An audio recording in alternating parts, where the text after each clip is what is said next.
This is my PC Linux OS recording desktop, and we'll have a look at package management first, and this is Synaptic. It's typical of Debian, although some are dumbed down. Ubuntu, you can still find it in Ubuntu and Linux Mint, for example. There'll be a package manager somewhere in your distribution. And if we do a search for GIMP, it'll hopefully narrow things down. Still got an awful lot. So there's my GIMP. It's already installed. I've got a lot of other stuff there, to GIMP help, for example. Don't have that installed. PC Linux OS has a lot of plugins that you can install via their repository. Debian won't have. There's a big GIMP plugins repository package you can install. Useful ones that should be there. Good and Print for enhanced printing, for example. It's worthwhile having in. And some that get pulled in when you install GIMP, like GIMP, for example.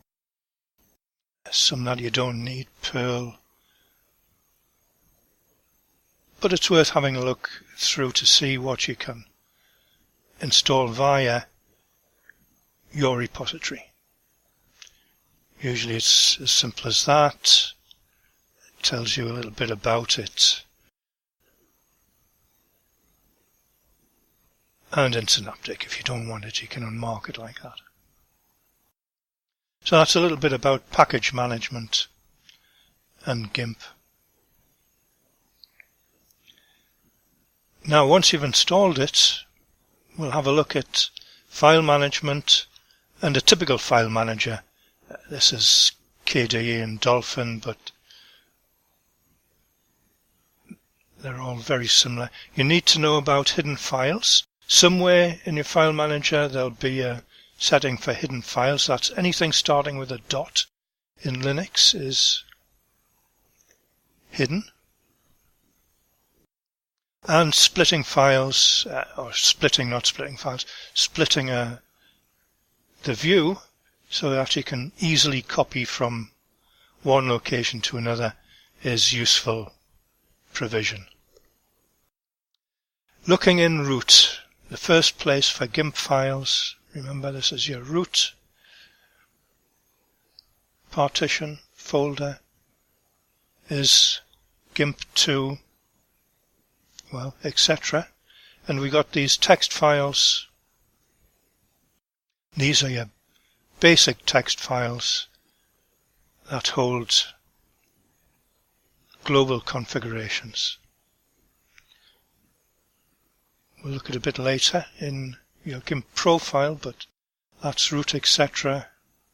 GIMP user and user bin for the binary files. Somewhere in there you'll find, if I can find it, lots and lots of files, but there's GIMP. First of all, there's a little symbolic link to GIMP, points to GIMP-2.8, which is a binary file. This means you can just type GIMP in and it takes you to that GIMP-2.8. Console, very similar, links to the binary files. So that's user bin folder. Go up again and look at user lib. Very similar here. We got a folder for GIMP and 2. And the main one here is plugins. These are your basic GIMP plugins. GIMP's built around plugins. So you can see we've got prints and slicers, mainly binary files, but some Python files in there as well. Don't mess with these, just leave them alone. If you install a plugin from the repository, this is where it's going to end up. usually. But looking at GIMP and share, this is user share GIMP 2.0. Main one, brushes. These are the brushes, standard brushes you see, and some that you don't see, GIMP obsolete files or your GIMP 2.6 brushes. You don't see them, but they're still there if you need them. And fonts, some will be empty, like the fonts directory.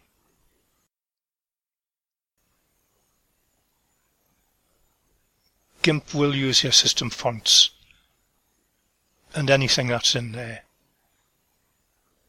Now then, scripts, again, we've got all the standard GIMP scripts. Again, don't mess with those, and if you install a script from the repository, it's going to end up in there. Then you've got some little files like the user interface ones. If these are missing, you won't be able to save a PNG file, for example, so don't mess with those. Generally, don't mess with anything that's in root.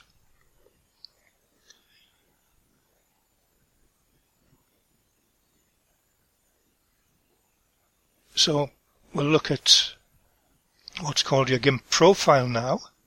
Where is it? It's .gimp.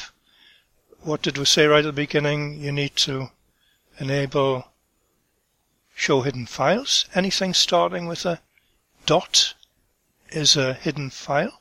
So there's my GIMP profile.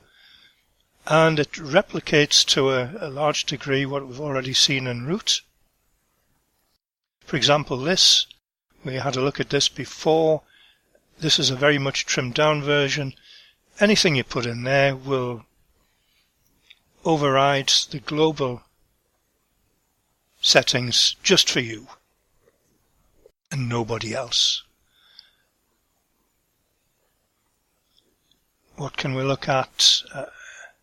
Scripts. I've got a couple of scripts in there. These are just straightforward text files. Look like that. And if we go back to my GIMP profile, .gimp-2.8, and the plugins, here we've got a mixture. There's a Python file, for example, Python plugin. That's text as well. Looks like that. But the other ones, resynthesizer, for example, are binary files. Not much you can do with those. And LQR plugin, for example, that's a binary file as well. They all have one thing in common. You have to make them executable. And if I do a right click in properties, for example, permissions, you need this little executable bit set.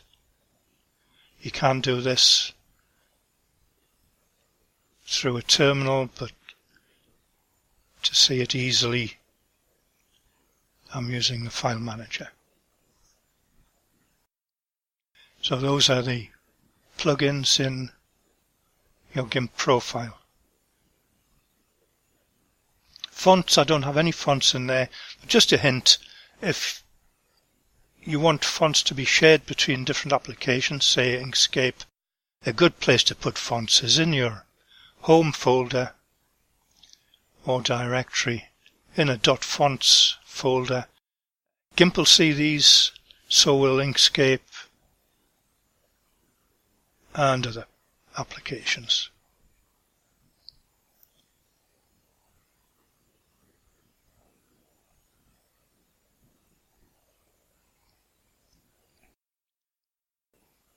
Installing scripts and plugins. Remember we said we could split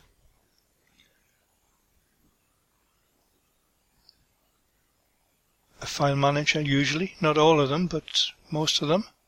So there's my GIMP 2.8, and we'll go into my downloads. So I've downloaded some stuff here. And we can see in plugins, for example, I want to put gmic in. Well, I can copy it across. Copy and move it. I usually copy and we'll just check that the properties say executable. Gmixer, very well behaved plugin. You unzip it and it's already set to executable. Scripts are even easier. There's my scripts. I can put in this script, copy it over. You don't really have to do anything to that. It should work. So that's GIMP 2.8, quick guided installation.